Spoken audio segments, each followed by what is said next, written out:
स्वार्थ पाई मानवाधिकार चयनात्मक व्याख्या हानिकारक अर्थात मानवाधिकार सिलेक्टिव अप्रोच गणतंत्र पाई विपद। जातीय मानवाधिकार कमिशन 28तम प्रतिष्ठा दिवस रे आह्वान देइछन्ति प्रधानमंत्री नरेंद्र मोदी। प्रधानमंत्री कहिछन्ति जे किछि निर्दिष्ट व्यक्ति गोटे घटना को भिन्न रूप में देखती जहाँकि गणतंत्र पाई क्षतिकारक अटे। वर्चुअल अभिभाषण में मानविक अधिकार और अहिंसार वार्ता देइछन्ति प्रधानमंत्री। महिला सशक्तिकरण और गरीबों को मौलिक आवश्यकता पूरण नहीं तांको सरकार अनेक योजना ग्रहण करिछन्ति बोली प्रधानमंत्री कहिछन्ति।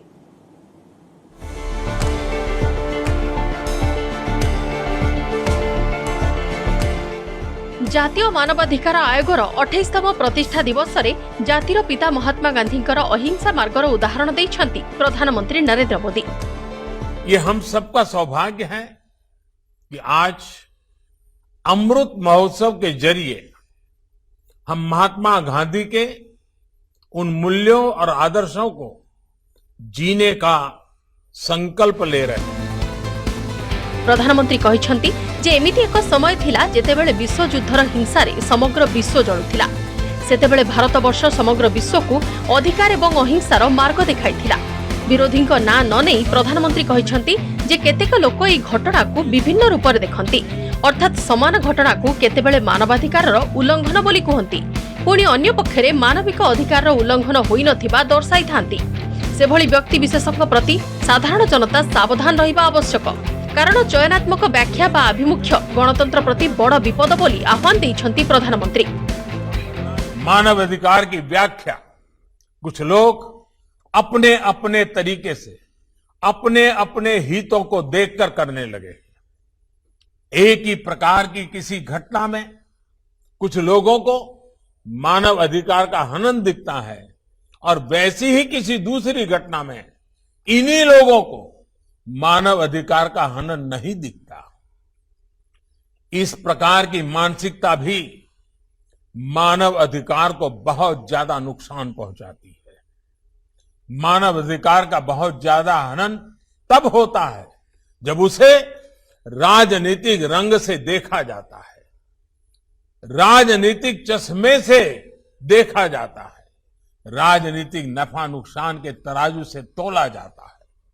इस तरह का सिलेक्टिव व्यवहार लोकतंत्र के लिए भी उतना ही नुकसानदायक है।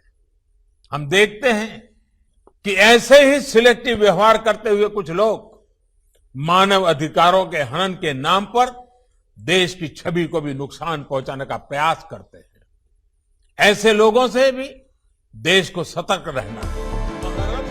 प्रधानमंत्री कहिछन्ति जे केंद्र रे एनडीए सरकार नागरिकों को मौलिक आवश्यकता पूरण करिबा पई अनेक पदक्षेप एवं योजना हाथ को नैछन्ति। एथिरे मुख्य योजना गुड़िक हेउछि शौचालय, रंधन गैस, विद्युत और गरीब लोकों को मागणारे घर। केंद्रर जनहितकर कार्यक्रम गुड़िक गरीब लोकों आशा एवं आकांक्षा को पूरण करिबा सह सेमानकु निज अधिकार विषय रे सचेतन कराउछि। एहा ही प्रकृत मानवाधिकारर अनुपालन बोली प्रधानमंत्री कहिछन्ति। कागज में दर्ज अधिकारों को गरीब तक पहुंचाने के लिए पहले उसकी आवश्यकता की पूर्ति किया जाना बहुत जरूरी है।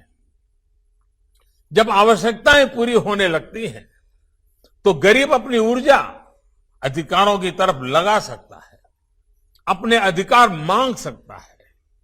और हम सब इस बात से भी परिचित हैं कि जब आवश्यकता पूरी होती है, अधिकारों के प्रति सतर्कता आती है तो फिर आकांक्षाएं भी उतनी ही तेजी से बढ़ती हैं। प्रधानमंत्री कहिछन्ति जे भारत सरकार 3 तलाक भली एक कुप्रथा को उच्छेद करी मुस्लिम महिला मानकु नुआ अधिकार प्रदान करिछन्ति। सेहिपरि महिला मानकु 26 सप्ताह पई प्रसवकालीन छुट्टी प्रदान करिछन्ति। महिला मानकु सशक्त करिबा पई केंद्र सरकार अनेक गुरुत्वपूर्ण निष्पत्ति मध्ये नैछन्ति। दशकों से मुस्लिम महिलाएं 3 तलाक के खिलाफ कानून की मांग कर रही थी। हमने ट्रिपल तलाक के खिलाफ कानून बनाकर मुस्लिम महिलाओं को नया अधिकार दिया है। मुस्लिम महिलाओं को हज के दौरान महरम की बाध्यता से मुक्त करने का काम भी हमारी ही सरकार ने किया। प्रधानमंत्री विभिन्न उदाहरण माध्यमरे मानवाधिकारर पाठ पढ़ाइछन्ति। मोदी कहिछन्ति जे स्वाधीनता संग्राम एवं भारतर इतिहास मानव अधिकार पई प्रेरणा एवं मूल्यबोधर एक बड़ उत्स अटे। भारत के लिए मानव अधिकारों की प्रेरणा का, मानव अधिकार के मूल्यों का बहुत बड़ा स्रोत आजादी के लिए हमारा आंदोलन, हमारा इतिहास है। हमने सदियों तक अपने अधिकारों के लिए संघर्ष किया। एक राष्ट्र के रूप में, एक समाज के रूप में अन्याय अत्याचार का प्रतिरोध किया। एक ऐसे समय में जब पूरी दुनिया विश्व युद्ध की हिंसा में झुलस रही थी, भारत ने पूरे विश्व को अधिकार और अहिंसा का मार्ग सुझाया। देश में मानवाधिकार सुरक्षा और प्रोत्साहन पर 1993 मसीहा अक्टोबर 12 तारिख में जातीय मानवाधिकार कमिशन एनएचआरसी गठन करा जायथिला। एनएचआरसी साधारणतः मानव अधिकार उल्लंघन संपर्कित मामलागुड़ी को ग्रहण करी यार अनुसंधान करे। घटनार निरपेक्ष तदंत पर पीड़ितों को न्याय और क्षतिपूरण प्रदान पर सरकार को निर्देश जारी करिथाय। Bureau report, news 8 media.